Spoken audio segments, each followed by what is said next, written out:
ke Malaysia memang karena kita ini Zen sama Yasmin selama nikah itu 2 tahun itu belum pernah balik lagi.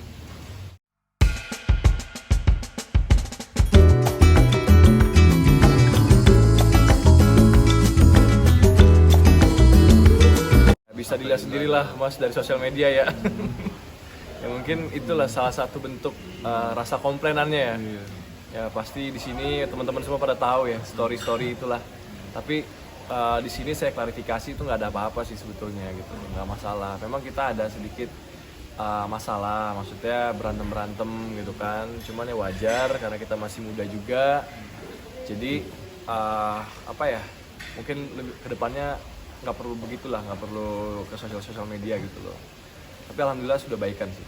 Enggak. Ke Malaysia memang karena kita ini Zen sama Yasmin selama nikah itu 2 tahun itu belum pernah balik lagi. Jadi keluarganya mau ketemu Zen. Kebetulan memang saya pun diajak. Cuman saya bilang saya akan nyusul nanti ketika ini selesai. Sekarang udah jalan 2 minggu lah. Udah jalan 2 minggu. Jemput. Kapan? Kalau nggak jemput dia nggak akan pulang. Gantung saya jemputnya kapan. Oke, itu perjanjian kita. Bokap ya masih gitu-gitu aja ya. Minta doanya aja teman-teman semuanya, untuk masyarakat juga doain. Bapak masih dirawat intensif lah gitu lah. Dari dapil juga tetap bokap sering ngurusin bokap juga gitu. Jadi dibagi waktunya turun dapil sama ngurusin bokap. Sampai saat ini belum tahu karena kita nunggu momennya yang pas gitu loh, momen yang pas supaya bapak itu setelah tahu nggak shock. Soalnya bapak sekarang kan keadaannya lagi nggak baik lah gitu loh. Jadi kalau misalkan kita kasih tahu takutnya shock. Udah sering sih, sering. Ya begitu, dia tambah gemuk lah pertama lah, ya kan. Terus dia selalu nanyain bokap, ya kan. Nanyain bokap aja, terus ya udah sering-sering ketemu sama air malah mungkin seperti itu. Yang penting saya ngelakuin apa yang seharusnya menjadi tanggung jawab saya gitu sebagai adik. Ya pastilah mau gimana pun juga itu abang kita, itu abang saya, dan saya nggak malu gitu loh punya abang seperti dia. Jadi intinya saya akan melakukan kewajiban saya sebagai adik, cukup bantu sebatas harus kan, karena kan memang hubungan saya sama Kaibel juga baik-baik aja gitu, nggak ada masalah. Hubungan saya sama Air Malah harus baik-baik aja. Untuk sekarang kalau misalkan untuk ketemu karena lagi sibuk ke dapil mungkin agak jarang. Cuma kadang-kadang kalau Kaibel lagi jenguk bapak, saya datang. Terus kalau misalkan saya ada waktu, saya datang ke sini. Baik-baik, nggak ada masalah kok, semuanya baik-baik aja. Gitu.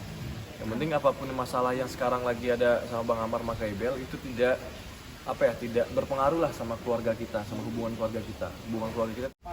Alhamdulillah sih masyarakat sudah mengetahui sebetulnya ya, dan masyarakat mensupport gitu loh, karena masyarakat tahu ini kan beda orang gitu ya.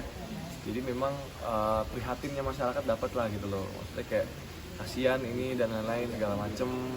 Tapi satu lagi, saya dan Bang Amar kan individu yang berbeda, jadi ya udah masyarakat sih nggak terlalu gimana gitu, nggak ada perubahan apa-apa. Ada, cuman Bang Amar kan tahu juga, karena kan memang berhubungan sama Om John ya, sama pengacaranya, dan itu kalau masalah itu saya serahkan ke pengacara. Kalau Kaibel sih ngomong-ngomong gitu aja ya, curhat-curhat gitu aja, sebenarnya nggak panjang-panjang, tapi memang ya apapun keinginannya Bang Amar dan Kaibel itulah yang terbaik lah gitu. Saya kan di luar kapasitas saya Mbak untuk ngurusin masalah itu gitu. Yang tadi saya bilang, saya sebagai adik ya melakukan tanggung jawab dan tugas saya aja sebagai adik gitu. Jagain aja anak-anaknya. Selama saya di sini, selama gue di sini, jagain aja anak gue, sering main sama Air sama Amala, kasih mereka perhatian layaknya bapak gitu, layaknya gue ada di situ. Karena lo adalah anak kedua, adik gue, dan lo harus gimana caranya ponakan-ponakannya dijaga supaya mereka tidak kehilangan sesosok ayah. Sebagai anak, sebagai seorang adik, sebagai seorang suami juga, memang semuanya dipikul lah ya, gitu loh. Jadi yang tadi saya bilang, ya saya hanya bertanggung jawab sesuai dengan kapasitas saya sebagai adik. Menyampaikan tentang pesan Bang Amar ke Kaibel yang akan saya sampaikan. Dan sebagai anak ya sebagai anak, saya berbakti ke orang tua. Sebagai suami saya berbakti juga sama istri saya gitu loh. Jadi memang tugas, kewajiban, tanggung jawab itu ya seperti itulah, walaupun dibilang susah ya susah, cuman ya emang harus dilakukan, ya harus dijalanin ya gitu. Ya alhamdulillah antusias ibu-ibu, antusias masyarakat itu nggak berubah, walaupun memang mereka tahu lagi ada masalah segala macam. Justru mereka malah mensupport. Mereka malah mensupport dan supportnya bagus dan mendoakan yang terbaik lah. Dan mereka juga tahu kan, ibu-ibu semua tahu, mama, masyarakat segala macam tahu ini pribadi yang berbeda, orang yang berbeda. Nggak ada sih, nggak ada masalah apa-apa. Sama masyarakat juga sampai saat ini sih belum diminta. Sampai saat ini belum diminta. Cuman kalau misalkan diminta untuk jadi saksi ya silakan aja, nggak apa-apa. Tapi kan memang saya kan jarang ke rumah. Saya kan jarang ke rumah Kaibel, saya nggak pernah tinggal di sana. Saya tinggal di rumah sendiri kan sama istri. Jadi memang kalau misalkan mau jadi saksi juga susah. Ada yang mau ditanyain kan, cuma seminggu sekali kok datang. Gitu ya.